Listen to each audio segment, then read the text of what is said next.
In today's video, I am going to teach you how to draw Gann box on TradingView. By the end, you'll know how to place the tool, tune its settings, and keep it accurate as you zoom and scroll so it remains a reliable guide for price and time analysis. Start on any chart and time frame you are analyzing.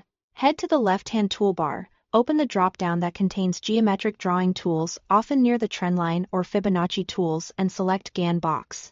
If your toolbar is customized, the search bar at the top of the platform can also help you find it quickly. Before placing anything, take a moment to identify two key pivot points. You want a meaningful swing high or swing low for the first anchor, and another significant price point for the second anchor. Choose pivots that are obvious on your time frame with a clear reaction in price, so the structure has context. Click the first pivot, then drag to the second to draw the box. As you position it, aim to span a purposeful time window, commonly 45, 90, 180, or 360 bars, so the grid reflects a complete phase of market movement. You can always adjust the anchors slightly to align with your chosen bar count. Next, double-click the box to open its settings. This is where you fine-tune the tool. Start with the price or bar ratio. This ratio controls the slope of the 1x1 line, which represents 1 unit of price for 1 unit of time. Pick a ratio that matches your asset's behavior. Common choices include 1, 2, 5, 10, 20, or 40.